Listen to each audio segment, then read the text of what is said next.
क्या आप जानते हैं कि बंगाल के चुनाव सिर्फ दिल्ली की गद्दी के लिए नहीं बल्कि दुनिया के कई देशों के लिए बेहद इंपॉर्टेंट थे। और उनमें से एक देश है हमारा पड़ोसी बांग्लादेश।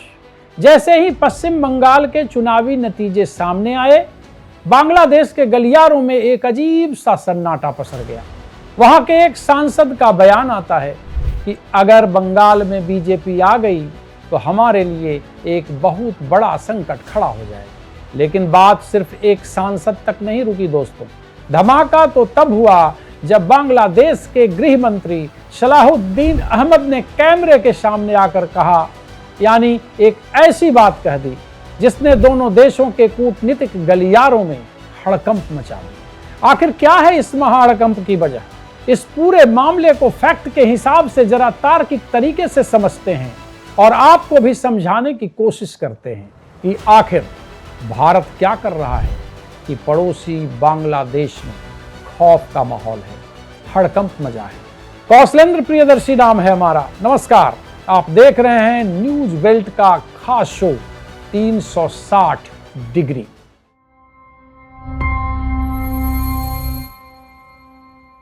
अब इस कार्यक्रम में थोड़ा सिचुएशन को समझिए। बांग्लादेश के गृह मंत्री सलाहुद्दीन अहमद का कहना है कि चूंकि अब बंगाल में बीजेपी आ चुकी है तो वहां से अवैध प्रवासियों का एक बहुत बड़ा पुष्पैक आ सकता है। हमें अपने बॉर्डर पर सख्त इंतजाम करने होंगे क्योंकि हमारे लिए मुश्किलें अब बेतहाशा बढ़ने वाली हैं। अब जब पड़ोसी देश के गृह मंत्री इस तरह का पैनिक बटन दबाएंगे तो भारत भी चुप नहीं बैठने वाला था। हमारी मिनिस्ट्री ऑफ एक्सटर्नल अफेयर्स यानी विदेश मंत्रालय ने तुरंत इसका सीधा और दो टूक जवाब दे दिया। भारत ने साफ कहा, देखो भाई, जितनी भी इलीगल माइग्रेंट्स हैं उनके खिलाफ कार्रवाई करना यानी एक्शन लेना हमारा कोर इशू है, बुनियादी मुद्दा है। यह कार्यवाही तो होकर रहेगी। इसमें बांग्लादेश को हमारा सहयोग करना चाहिए कि वो भी अपने बॉर्डर पर ऐसे इंतजाम रखे ताकि क्रॉस वेरिफिकेशन करके अपने नागरिकों को वापस अपने यहां से ले सके। भारत के इस कड़े स्टैंड ने बांग्लादेश के भीतर चल रहे हड़कंप को अब एक खौफ में बदल दिया है। पता नहीं भारत कब कौन सी बड़ी मिलिट्री या एडमिनिस्ट्रेटिव कार्रवाई शुरू कर दे। अब थोड़ा और समझिए, यह हड़कंप तब मच रहा है जब इतिहास में पहली बार बंगाल में भी पूर्ण बहुमत की भाजपा सरकार है और असम में भी पूर्ण बहुमत की भाजपा सरकार है। जी हां, और हम सब जानते हैं कि पूरे देश में अवैध प्रवासियों की सबसे ज्यादा तादाद इन्हीं दो राज्यों में। चुनाव से पहले इस पर काफी बवाल मचा था। अब थोड़ा राजनीतिक और प्रशासनिक विश्लेषकों की बात समझते हैं। उनका कहना है कि अगर यह सफाई अभियान शुरू हुआ तो यह आंकड़ा छोटा मोटा नहीं है। कल्पना कीजिए, करीब करीब 1 करोड़ अवैध बांग्लादेशी होंगे जिन्हें चिन्हित करके वापस भेजने की तैयारी की जा सके। लेकिन सवाल उठता है कि यह होगा कैसे? क्या यह इतना आसान है? आज तक हुआ क्यों नहीं? सवाल तो बड़ा है ना कि आज तक यह क्यों नहीं हुआ। बांग्लादेश से लोग आते रहे, यहां आधार कार्ड तमाम सरकारी कार्ड बनवाते रहे, लाभ लेते रहे सरकारी। अब सवाल तो है कि इसका रास्ता क्या है। तो इस देश से अवैध प्रवासियों को बाहर करने की प्रक्रिया आखिर है क्या? पहली प्रक्रिया तो SIR के माध्यम से बहुत बड़ी छटनी की जा चुकी है और इसके बाद सरकार NRC जैसे एक बड़ी राष्ट्रव्यापी प्रक्रिया चला सकती है। वैसे देखा जाए तो SIR खुद में ही काफी सक्षम है, लेकिन रणनीति यह है कि पहले इन लोगों को छांटा जाए, फिर इन्हें डिटेंशन कैंप्स में रखे जाएंगे, वहां इनका रीवेरिफिकेशन होगा, यानी पूरी कड़ाई से जांच होगी कि कहीं इनमें से कोई गलती से भारतीय तो नहीं है। जब यह 100% साबित हो जाएगा कि ये बांग्लादेशी ही हैं, तब इन्हें डिपोर्ट यानी वापस भेजा जाए। लेकिन रुकिए, यह प्रक्रिया जितनी सुनने में सीधी लगती है ना, उतनी है नहीं। यह एक बेहद जटिल प्रक्रिया है क्योंकि हमारे सिस्टम में कई ऐसे लूप होल्स हैं, यानी हमारी व्यवस्था में कई ऐसी कमियां हैं जिनका इस्तेमाल करके ये लोग ऐसे कागजात बनवा लेते हैं कि आप कभी कानूनी तौर पर यह सिद्ध ही नहीं कर पाएंगे कि वे बांग्लादेशी। लेकिन सरकार के पास इसका भी एक मुकम्मल इलाज है। जो गरीब बांग्लादेशी सीमा पार करके यहां आते थे, हमारे यहां के कुछ दलाल उन्हें लोकल लेवल पर वोटर आईडी कार्ड या अन्य सरकारी पहचान पत्र तो आसानी से बनवा कर दे देते थे, लेकिन उन्होंने अभी तक पासपोर्ट नहीं बनवाया होगा। इसलिए सरकार के लिए यहां तक इन्हें पकड़ना आसान नहीं। पर हां, अगर किसी शातिर ने लूप होल से यानी कमियों का फायदा उठाकर भारत का पासपोर्ट भी बनवा लिया है, तब मामला कोर्ट कचहरी में बहुत लंबा खींच जाए। क्या कीजिएगा, पहले की व्यवस्था ने ऐसा इंतजाम कर दिया है, माफ करेंगे बदइंतजाम किया है। लेकिन सवाल फिर उठता है, इसे थोड़ा समझिए। लो, आपके भी मन में प्रश्न होगा कि आखिर ये 1 करोड़ बांग्लादेशी जो भारत सरकार डिपोर्ट करेगी, इस ऑपरेशन में कितना वक्त लगेगा? आपके दिमाग में चल रहा होगा 1 साल, 2 साल, 3 साल, या फिर अगर हमारे गृह मंत्री ठान लें तो हो सकता है कि महज 6 महीने के भीतर यह सब कुछ हो जाए। सबसे दिलचस्प बात जानते हैं क्या है? चुनाव बीत जाने के बाद, गौर करिएगा, चुनाव बीत गया, परिणाम भी आ गए, लेकिन आज की तारीख में बंगाल की जमीन पर सीआरपीएफ मुस्तैद है। यह इस बात का साफ इशारा है कि पर्दे के पीछे कुछ बहुत बड़ा पक रहा है। आखिर चुनाव होने के बाद भी अर्धसैनिक बलों की मुस्तैदी वहां है कि नहीं? अब थोड़ा सोचिए, दिमाग पर जोर डालिए। चुनाव खत्म हो चुके हैं, नतीजे आ चुके हैं, नई सरकार बन चुकी है, लोकतंत्र का त्योहार खत्म हो चुका है, लेकिन अचानक गृह मंत्री का एक आदेश आता है कि केंद्रीय रिजर्व पुलिस बल यानी सीआरपीएफ अगले 2 महीने तक बंगाल की जमीन पर ही तैनात रही। अब ठीक यहीं आकर दिमाग की बत्ती जलती है और एक बड़ा सवाल खड़ा हो जाता है, आखिर क्यों? सीआरपीएफ का काम तो सिर्फ चुनाव करवाना था। चुनाव हो गए, नतीजे आ गए, चलो नतीजों के बाद 2-3 दिन और रोक लेते, लेकिन पूरे 2 महीने, आखिर माजरा क्या है? थोड़ा समझिए। वो भी तब जब बंगाल पुलिस की पूरी कमान अब आपके हाथों में है। तो फिर जरूरत क्या है? क्या करना चाहते हैं? गृह मंत्रालय आखिर चाहता क्या है? ऐसा कौन सा सीक्रेट ऑपरेशन होने जा रहा है जिसका खुलासा अभी तक पब्लिक के सामने नहीं हुआ? अब थोड़ा पूरे खेल को समझिए, इसके पीछे एक लॉजिक और स्पीड को समझिए। कई लोगों को लगता है कि 1 करोड़ अवैध प्रवासियों की पहचान करना नामुमकिन है। हमारे आपके लिए है, लेकिन डेटा कुछ और ही कहानी कहता है। याद कीजिए, थोड़ा दिमाग पर जोर डालिए कि एसआईआर की वो रफ्तार जिसने महज 1-1.5 महीने में या उसके भीतर 7.5 करोड़ मतदाताओं का क्रॉस वेरिफिकेशन करके रख दिया। हालांकि उस पर बहुत आरोप प्रत्यारोप हैं, चुनाव आयोग पर भी कई आरोप प्रत्यारोप एसआईआर प्रक्रिया को लगा, मामला सुप्रीम कोर्ट में भी रहा। लेकिन वेरिफिकेशन के बाद 92 लाख संदेहास्पद नाम सामने आए, उनका भी क्रॉस वेरिफिकेशन सिर्फ 15 से 20 दिनों के भीतर निपटा दिया। यानी अगर देश का एडमिनिस्ट्रेशन अपने पे आ जाए तो उसके लिए कोई भी डिजिटल छटनी बड़ी चीज नहीं है। और यही वजह है कि सीआरपीएफ को वहां रोककर पर्दे के पीछे एक बहुत बड़ा साइलेंट ऑपरेशन चलाया जा रहा है। लेकिन इस पूरे ऑपरेशन की सबसे दिलचस्प बात जानते हैं क्या है? अब थोड़ा गौर कीजिएगा। कश्मीर में धारा 370 हटाने से पहले, 35A के हटाए जाने से पहले कुछ पता चल रहा था? तूफान के आने से पहले शांति थी, अचानक हुआ सब कुछ। तो ये साइलेंट ऑपरेशन उसी तरीके से चलाया जा रहा है। मीडिया अपने तरीके से अनुमान लगा रहा है, आकलन कर रहा है। इसे ना तो न्यूज चैनलों के हेडलाइंस में आने दिया जाएगा, न इसका कोई बड़ा मीडिया कवरेज होगा, और न ही राजनीतिक हवा बनाई जाएगी। सब कुछ बेहद खामोशी से चुपचाप अंजाम दिया जाएगा। उसकी प्रक्रिया शुरू हो चुकी है। इसीलिए मैं कह रहा हूं कि साइलेंट ऑपरेशन। लेकिन आखिर ऐसा क्यों? इसकी जरूरत क्या? क्योंकि हमारे गृह मंत्रालय को बहुत अच्छे से पता है कि जरा सी बात भी अगर इंटरनेशनल मीडिया में आई तो दुनिया भर में बैठे डीप स्टेट के गुर्गे, इंटरनेशनल एनजीओ तुरंत एक्टिवेट हो जाएंगे। मानवाधिकार और ह्यूमन राइट्स के नाम पर हाय तौबा मचने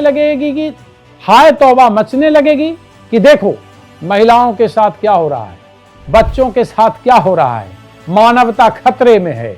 बिल्कुल वैसे ही जैसे रोहिंग्या संकट के वक्त पूरा इंटरनेशनल इकोसिस्टम एक्टिव हो गया। दुनिया में यह पूरा गिरोह चलता ही इसलिए है ताकि डेमोग्राफी को बदलकर दुनिया की सरकारों को अपने कंट्रोल में रखा जा सके। चाहे इसके लिए अवैध प्रवासियों के फर्जी वोटर आईडी कार्ड बनवाने पड़े या वहां के लोकल पॉलिटिशियन को अपने पैसे के दम पर खरीदना पड़े। तो सीधी बात यह है दोस्तों, यह काम तो होना तय है और इस पर ज्यादा हो हल्ला भी नहीं मचेगा, जो मुझे लग रहा है।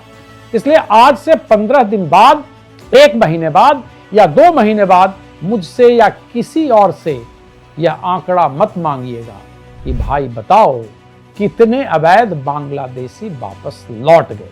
जो मुझे समझ में आ रहा है मैं आपको बता रहा हूं, क्योंकि यह वो सीक्रेट डेटा होगा जो किसी के पास नहीं होगा। इसे कागजों पर पुशबैक की जगह अदृश्य डिपोटेशन के जरिए धीरे धीरे अंजाम दिया जाए, ताकि इंटरनेशनल कोर्ट ऑफ जस्टिस या ग्लोबल प्रेशर ग्रुप्स भारत पर उंगली न उठा सकें। आप बात की गहराई समझ रहे हैं कि नहीं?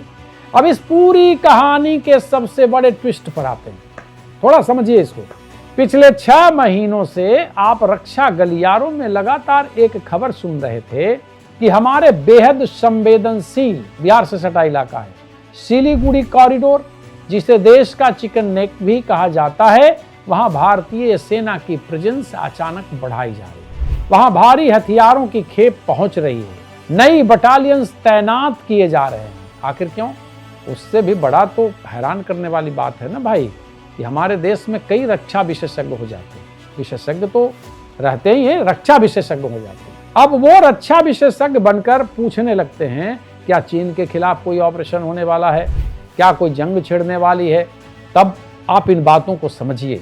ये कई मीडिया इस चीज को बता चुका है कि नहीं, जो होगा बाद में होगा, जरा रुकिए, पहले की मैं बात बता रहा हूं। कहा जाता था बंगाल का इलेक्शन हो जाए और इस पर सरकार भी चुप थी।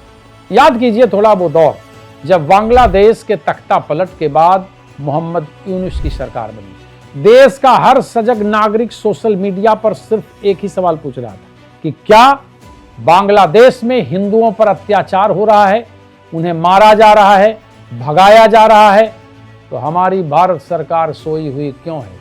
मोदी कुछ बोल क्यों नहीं रहे? भारत कोई कड़ा जवाब क्यों नहीं दे रहा? उस वक्त किसी के पास कोई सीधा जवाब नहीं था। मैं भी आपसे यही आज भी कह रहा हूं, उस समय भी कहता था भाई सरकार को जब ठीक लगेगा वो कदम उठाएगी, लेकिन एक पत्रकार होने के नाते सवाल उठना लाजमी है और आपका सवाल उठाना भी लाजमी है। लेकिन आज बहुत कुछ बदल चुका, आज बहुत कुछ बदल चुका। आज आपसे एक सवाल है, दर्शकों से एक सवाल है कि बांग्लादेश को जवाब देना उस वक्त सही था या अब सही? यकीनन जब ज्यादा सही और सही मौका आ जाए, क्योंकि अब आपके पास बंगाल में भी अनुकूल परिस्थिति है, असम में भी है, पैरामिलिट्री फोर्सेस भी तैनात हैं और अमित शाह का वो बयान भी है कि 45 दिनों के भीतर बॉर्डर सील करने की कार्रवाई शुरू हो जाएगी। प्रक्रिया शुरू हो चुकी है। लेकिन भारत के हाथ में सिर्फ बंदूकें नहीं हैं, भारत के हाथ में एक ऐसा जियोपॉलिटिकल ब्रह्मास्त्र है जो बिना एक भी गोली चलाए पड़ोसी देश की सांसें अटका सकता है, और वो ब्रह्मास्त्र है गंगा वाटर ट्रीटी। अब समझिए थोड़ा, गंगा वाटर ट्रीटी है क्या? आखिर क्या सरकार इसे हथियार के तौर पर यूज करेगी? थोड़ा हम इस गंगा वाटर ट्रीटी के क्रोनोलॉजी और टाइमिंग को थोड़ा ध्यान से देखिए। साल 1996 में भारत और बांग्लादेश के बीच ऐतिहासिक गंगा जल समझौता साइन हुआ था। भारत की एक तरफ से तत्कालीन प्रधानमंत्री एच.डी. देवेगौड़ा और बांग्लादेश की तरफ से शेख हसीना ने इस पर दस्तखत किए। यह संधि पूरे 30 सालों के लिए की गई थी और इसकी टाइमिंग देखिए, यह संधि इसी साल यानी दिसंबर 2026 में एक्सपायर होने जा रही है। इस ट्रीटी के माध्यम से यह तय किया गया था कि भारत और बांग्लादेश के बीच गंगा नदी के पानी का डिस्ट्रीब्यूशन कैसे होगा। जब गंगा नदी भारत के मैदानों से होते हुए पश्चिम बंगाल के बॉर्डर पर पहुंचती है तो वहां एक जगह है फरक्का बराज, आपने सुना होगा इसका नाम। इसी फरक्का बराज से गंगा नदी 2 हिस्सों में बट जाती है। एक हिस्सा पद्मा नाम से बांग्लादेश में प्रवेश कर जाता है और दूसरा हिस्सा पश्चिम बंगाल में भागीरथी हुगली के नाम से आगे बढ़ता है। शुरुआत से ही बांग्लादेश की यह परमानेंट शिकायत रही थी कि भारत फरक्का बराज से ज्यादा पानी खुद रोक लेता है और उनके पास कम पानी पहुंचता है। इसलिए वो गिड़गिड़ाते थे कि कोई एक ऐसी संधि कर ली जाए जिससे पानी की शेयरिंग सुनिश्चित हो। अरे भैया, पानी की जरूरत तो सबको है ना, पानी के बिना जीवन है कहां। पाकिस्तान भी पानी पानी करके बहुत चिल्लाता है। भारत ने बड़े भाई का दिल दिखाते हुए उस दौरान चलो ठीक है समझौता करते हैं। तय यह हुआ कि फरक्का बराज को वो मेन पॉइंट बनाया जाएगा जहां से पानी का बंटवारा तय हो, वहीं से पानी का बंटवारा तय होगा। और बंटवारा कैसे होता था, इसका गणित बहुत दिलचस्प है। अगर फरक्का बराज पर पानी का कुल फ्लो 70,000 क्यूसेक, जी हां सुन लीजिए, 70,000 क्यूसेक से कम है तो दोनों देशों को बिल्कुल आधा आधा पानी यानी 50-50% मिलेगा। दूसरा नियम समझिए, अगर फरक्का बराज पर पानी का फ्लो 70,000 से 75,000 क्यूसेक के बीच में है तो बांग्लादेश का हिस्सा फिक्स कर दिया गया, उन्हें 35,000 क्यूसेक पानी मिलेगा ही मिलेगा और जो बाकी बचेगा वो भारत के खाते में जाए। यानी भारत ने हमेशा बांग्लादेश के हितों का ख्याल रखा। अपनी हुगली नदी के सूखने के खतरे के बावजूद भारत ने बांग्लादेश को पानी दिया। लेकिन आज जब बांग्लादेश की जमीन का इस्तेमाल भारत के खिलाफ साजिश रचने के लिए हो रहा है, वहां जो सूत्र बताते हैं कि जो वीडियो आते हैं कि वहां अल्पसंख्यकों पर जुल्म हो रहे हैं, तो भारत के पास गंगा वाटर ट्रीटी एक बहुत बड़ा कूटनीतिक हथियार बन चुकी है। दिसंबर 2026 में यह ट्रीटी खत्म हो रही है। अब जरा सोचिए, अगर भारत ने इस संधि, हम अंग्रेजी में बोल रहे हैं ट्रीटी, इस ट्रीटी को रिन्यू यानी बढ़ाने, इसको आगे बढ़ाने से मना कर दिया या इसकी शर्तों को अपने हिसाब से कड़ा कर दिया तो बांग्लादेश का क्या होगा। सूखी गर्मियों के दिनों में जब बांग्लादेश के फसलों को पानी की सबसे ज्यादा जरूरत होती है, अगर भारत ने फरक्का का फाटक अपने नियंत्रण में ले लिया तो क्या होगा बांग्लादेश में, हाहाकार के सिवा कुछ नहीं। अब थोड़ा पूरी पिक्चर को एक साथ जोड़कर देखिए। एक तरफ बंगाल और असम के बॉर्डर को पूरी तरह सील करने की तैयारी, दूसरी तरफ सिलीगुड़ी कॉरिडोर पर हमारी सेना की भारी मौजूदगी और मुस्तैदी, और तीसरी तरफ दिसंबर में खत्म हो रही यह गंगा वाटर ट्रीटी। यानी भारत ने पड़ोसी को घेरने का पूरा चक्रव्यूह तैयार कर लिया है। पानी की एक एक बूंद के लिए तरसाने का यह कानूनी और कूटनीतिक हथियार भारत के हाथ में बस कुछ ही दिनों में आने वाला है। अब थोड़ा सा हम आपको जो बता रहे हैं उसे समझिए। गंगा वाटर ट्रीटी का तीसरा और सबसे महत्वपूर्ण नियम नहीं समझे तो कुछ नहीं समझे। नियम यह था कि अगर फरक्का बराज पर पानी का फ्लो 75,000 क्यूसेक से ज्यादा होगा तो भारत को फ्लैट 75,000 क्यूसेक मिलेगा। जो कुछ भी बचेगा वो बांग्लादेश की झोली में जाएगा। जाहिर सी बात है, इस 30 साला ट्रीटी में बांग्लादेश पूरी तरह फायदे में था। लेकिन खेल यही नहीं खत्म होता। इस वीडियो को सेव कर लीजिएगा, क्योंकि इस साल दिसंबर 2026 में भारत सरकार इस ट्रीटी को इस तरीके से रिवाइव करने जा रही है। इस तरीके से ये ट्रीटी फिर भारत और बांग्लादेश के बीच होगी कि सारा फायदा भारत की झोली में आए और आधा बांग्लादेश, मुझे जो लगता है, बूंद बूंद पानी के लिए तरसे। भारत और बांग्लादेश आपस में कोई एक दो नहीं बल्कि 54 छोटी बड़ी नदियां शेयर करते हैं। 54। इनमें सबसे बड़ी गंगा और ब्रह्मपुत्र है जो पानी लेकर वहां पहुंचती है। गंगा का यह पूरा हिस्सा बांग्लादेश के एक बहुत बड़े इलाके की जीवन रेखा है। और सिर्फ गंगा ही क्यों, साल 2011 से अटकी पड़ी तीस्ता वाटर ट्रीटी को भी अब भारत अपने फेवर में रिवाइव करने की तैयारी में, मतलब सारे मोर्चे पर खेल खेलने की पूरी तैयारी है। अब जरा भारत की इस नई डॉक्ट्रिन को समझिए। भारत चाहे पाकिस्तान के साथ हो या बांग्लादेश के साथ, अब सबसे पहले पानी पर कंट्रोल कर रहा है। रणनीति साफ है भाई, पानी को पहले अपने पास रोको, सीमा पार अपने आप उपद्रव व हाहाकार शुरू हो जाएगा। जो लोग बांग्लादेश में बैठकर हमारे देश के खिलाफ साजिशें रचते हैं, अल्पसंख्यकों पर अत्याचार करते हैं, कूटनीति का नया जवाब उन्हें यह है कि हम तुम्हें मारेंगे भी नहीं, हम तुमसे कुछ कहेंगे भी नहीं, तुम्हारी तरफ देखेंगे भी नहीं, लेकिन तुम पानी की किल्लत से खुद ब खुद तिलमिला जाओगे, तरसोगे। अब ये न्यू आप इसे दूसरे तरीके से नहीं लेंगे। मैं कोई ये नहीं कर रहा कि सरकार के पक्ष में या बाकी, लेकिन जो सच्चाई है उसे मैं आपके साथ शेयर कर रहा हूं। ये भारत की अचूक और साइलेंट डिप्लोमेसी है। लेकिन इस कूटनीति के साथ साथ जरा दुनिया का नजरिया भी देखिए, थोड़ा समझना चाहिए, जरूरत है समझने की। जैसे ही बंगाल में ममता बनर्जी चुनाव हारी, लुटियंस दिल्ली से लेकर इंटरनेशनल मीडिया की लॉबी में बकायदा लगा ऐसा कि मातम छा गया। कुछ बड़े बड़े विश्लेषक टीवी पर आए, अपनी अपनी बात कहने लगे। पहले से भी एसआईआर को लेकर के काफी पहले भी बवाल मचा था, कई तरह की बातें होती थी। कई विश्लेषक ऐसा भी कहते थे कि एसआईआर से बहुत कुछ होने वाला नहीं है, जो बाद में दूसरे तरीके की बातें करने लगे। तो दोगलेपन के लॉजिक को भी समझना होगा। चुनाव से ठीक पहले यही सो घोषित एक्सपर्ट छाती ठोक कर कहते थे भाई एसआईआर का चुनाव पर कोई फर्क नहीं पड़ेगा, या जितना नुकसान बीजेपी को पहुंचाएगा उतना ही टीएमसी को। यानी तब उन्होंने एसआईआर को कुछ माना ही नहीं था। लेकिन जैसे ही ममता हार गई, इनका नैरेटिव तुरंत पलटा, छाती पीटने लगे। एसआईआर में जिन लोगों के वोट कटे वो ममता बनर्जी के फेवर के थे, मुसलमानों के वोट काट दिए गए। जबकि हकीकत का डेटा यह कहता है कि एसआईआर में ज्यादातर हिंदुओं के नाम कटे थे। कुछ कमी बेसी हो सकती है, इससे इनकार नहीं किया जा सकता। और जिन सीटों पर नुकसान हुआ वो बीजेपी और टीएमसी को बिल्कुल बराबर बराबर हुआ करता था। लेकिन भाई कोई भी हो, चाहे दक्षिण पंथी हो या वामपंथी हो, एजेंडा धारियों को डेटा से मतलब नहीं। उन्हें तो बस नैरेटिव चलाना है, जिसका पैसा खाना है उसके पक्ष में बोलना है। भारत के इन व्याकुल विश्लेषकों को थोड़ा सा साइड कीजिए। अब थोड़ा विदेशी मीडिया को भी देखिए। एक बड़ा ब्रॉडकास्टिंग कॉरपोरेशन, समझिए इस बात को कि लगातार एक नैरेटिव कैसे छापा जा रहा है। लिखता है भारत की महिला सीएम चुनाव हार गई। हेडलाइंस बनाई जा रही है कि इतिहास की सबसे आक्रामक महिला राजनेता अपने वजूद की लड़ाई लड़ रही है। ओह, लड़ाई कहीं हो रही है, दर्द कहीं हो रहा है।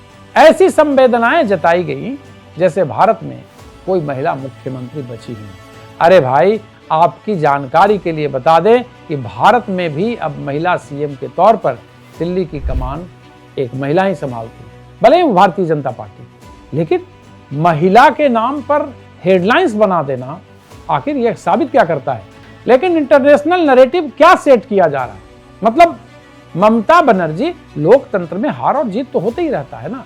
ममता बनर्जी की हार मतलब एक महान नेता की हार है, जो संघर्ष करती थी, जमीन पर जाके लड़ती थी। ममता बनर्जी की हार के सहारे भारत के लोकतंत्र को बदनाम करने और एक खास हार को महान साबित करने का, ओह गजब, इंटरनेशनल पीआर स्टंट अभी भी बाजाप्ता जारी है। इस पूरी कहानी के पीछे एक बहुत बड़ा ग्लोबल और खतरनाक कनेक्शन है। अब थोड़ा और याद कीजिए। कुछ महीने पहले अंतर्राष्ट्रीय गलियारों में एक बेहद संवेदनशील खबर आई थी। एक नाम उछला था, उसका नाम है डोनाल्ड लू। यह वही अमेरिकी डिप्लोमेट हैं जिन्हें इंटरनेशनल पॉलिटिक्स में तख्ता पलट का एक्सपर्ट यानी रिजिम चेंज का मास्टरमाइंड कहा जाता है। जहां भी अमेरिका को अपनी पसंद की सरकार लानी होती है, वहां इस शख्स की एंट्री होती है। तो आखिर डोनाल्ड लू का बंगाल के इस चुनाव और बांग्लादेश के तख्ता पलट और भारत की इस पूरी घेराबंदी से क्या कोई कनेक्शन है? क्या लगता है? अब थोड़ा इस पूरे खेल के पीछे उस फंडिंग नेटवर्क को भी समझना होगा, जिसके बारे में बहुत सारी बातें सामने नहीं आती भी है तो उसका विरोध किया जाता है, उसके पक्ष में तर्क दिए जाते हैं ताकि लोगों को दिग्भ्रमित किया जा सके। जब इसके बारे में मतलब निष्पक्ष विश्लेषकों से मैंने पूछा, उनसे कुछ मटेरियल मंगाया, उनसे इससे संबंधित चीजों को पढ़ा, तो चौंकाने वाले तथ्य सामने आए कि अगर आपको भारत के बाकी राज्यों में चुनाव लड़ना है तो हो सकता है आपका काम 500 करोड़ रुपए में चला जाए, लेकिन अगर आपको तमिलनाडु में चुनाव लड़ना है तो वहां एंट्री बैरियर मिनिमम 5000 करोड़ रुपए का है। वहां चुनाव में पैसा ऐसे बहाया जाता है जैसे पानी बट रहा हो। मैं यही नहीं कह रहा कि भारतीय जनता पार्टी चुनाव लड़ने और लड़ाने में पैसा नहीं बहाती है, ऐसा नहीं समझिएगा। हम एक वाकया कह रहे हैं, एक वाकया आपको बता रहे हैं। अब यहाँ एक सवालिया निशान तो खड़ा होता है। तमिल सिनेमा के बड़े एक्टर विजय जिन्होंने अपनी नई राजनीतिक पार्टी बनाई, सीएम भी बने, उनके पास अपनी मेहनत की कमाई तो है, लेकिन चुनाव लड़ने के लिए इतने हजारों करोड़ का पैसा आखिर आया कहां से? कौन दे रहा है? इस असली पैसे का सोर्स और इंतजाम कहां से हुआ? तो सोचने वाली बात। एक कनेक्शन की बात मैं कर रहा हूं, आप क्वेश्चन मार्क लगाकर छोड़ रहा हूं। जब आने वाले समय में इसके भी धागे खुलेंगे और पूरी परतों के साथ विस्तार से चर्चा भी करेंगे इसी 360 डिग्री कार्यक्रम में। इन सारे कूटनीतिक और पैसे के खेलों के बीच असली क्लाइमेक्स तो पश्चिम बंगाल की जमीन पर दिखना शुरू हो गया। सत्ता परिवर्तन के बाद जो तस्वीरें सामने आ रही है वो हैरान करने वाली है। आप याद कीजिए कैसे शुभेंदु के जो वहां सीएम बने हैं उनके पीए को गोलियों से भून दिया गया। हार के बाद बौखलाहट स्वाभाविक था, हालांकि उसकी जांच चल रही है अभी, इसमें बहुत कुछ नहीं कहा जा सकता। चुनाव के नतीजों से ठीक पहले आपने भी सुना होगा वह बयान, ममता बनर्जी के भतीजे अभिषेक बनर्जी ने जनता को खुलेआम डराते हुए कहा था, पिछली बार तुम लोगों ने बीजेपी को वोट दिया था तो हमने बड़ा दिल दिखाकर तुम्हें छोड़ दिया था, लेकिन इस बार देखता हूं कि 4 तारीख की दोपहर 12 बजे के बाद दिल्ली से तुम्हें बचाने किसका बाप आता। लोकतंत्र में ऐसी भाषा का इस्तेमाल होता है क्या? कोई भी बोले, चाहे वो भारतीय जनता पार्टी के लोग हों या फिर कांग्रेस के लोग हों या किसी पार्टी के लोग। अब आज परिणाम आ गया, कुछ दिन बीत गए, अभिषेक बनर्जी कहां हैं? कहां घूम रहे हैं? अपनी ही पार्टी में नफरत फैला है। अपनी ही पार्टी के सांसद जाकर के लोकसभा अध्यक्ष से एक दूसरे सांसद के खिलाफ शिकायत कर रहे हैं। जनता में जो नफरत है वो वीडियो में हम प्रतिदिन देख रहे हैं। नेताओं को पीटा जा रहा है। बंगाल की जनता के साथ कोई भी सरकार कहीं भी किसी राज्य में अगर आम जनता के साथ अत्याचार होगा तो परिणाम इसी तरह का। बंगाल में पिछले कुछ दशकों से एकदम बेशक कहने में कहीं कोई शक नहीं, तुष्टीकरण सब कोई करता है, लेकिन वहां कुछ दशकों से तुष्टीकरण और एक घुसपैठ की वजह से एक और बांग्लादेश बनने की कगार पर पहुंच चुका था, मतलब उसको अंजाम देना था। वहां सत्ता बदलते ही अब व्यवस्था की गहरी सफाई शुरू हो चुकी है। सिस्टम के भीतर छिपे देश विरोधी कीड़े अब निकल कर भाग भी रहे हैं और इसका सीधा असर सिर्फ बंगाल पर नहीं बल्कि सीमा पर बांग्लादेश के भीतर तक दिख रहा है। वहां हड़कंप मचा है क्योंकि एसआईआर के जरिए वोटरों की छंटनी हो चुकी है। मैं इससे पहले भी कहा कि हो सकता है इसमें लूप होल्स हो, कमियां हो, उसे सरकार दूर करे, चुनाव आयोग दूर करे। सीआरपीएफ अगले 2 महीने के लिए बंगाल में मुस्तैद है। गृह मंत्रालय के आदेश पर 45 दिनों में बॉर्डर सील करने की कार्रवाई चालू हो चुकी और सबसे बड़ा कूटनीतिक ब्रह्मास्त्र गंगा वाटर ट्रीटी दिसंबर में खत्म हो गई, जिसमें बांग्लादेश के पानी पर भारत का पूरा कंट्रोल होने जा रहा है। ऐसा कहा जा रहा है, यह अनुमान है, आकलन है। यानी इंटरनली और एक्सटर्नली भारत ने अपनी सुरक्षा का ऐसा अभेद्य चक्रव्यूह तैयार किया है कि इंटरनेशनल डीप स्टेट, ख्याल रखिएगा, इंटरनेशनल डीप स्टेट और विदेशी लॉबी, विदेशी मीडिया जो डीप स्टेट की तरह कार्य करती है, जितना विलाप कर ले, जितना छाती पीट ले, भारत तय कर चुका है, उसे इस तरीके के फैसले लेने से कोई नहीं रोक सकता। आपको क्या लगता है, क्या भारत सरकार की यह चौतरफा कूटनीति इस देश को हमेशा के लिए सुरक्षित कर पाएगी? अपनी राय कमेंट बॉक्स में जरूर साझा करें। मिलते हैं अगले वीडियो में एक नए और बड़े खुलासे के साथ, और कार्यक्रम भी होगा 360 डिग्री। तब तक के लिए आप अपना ख्याल रखिए।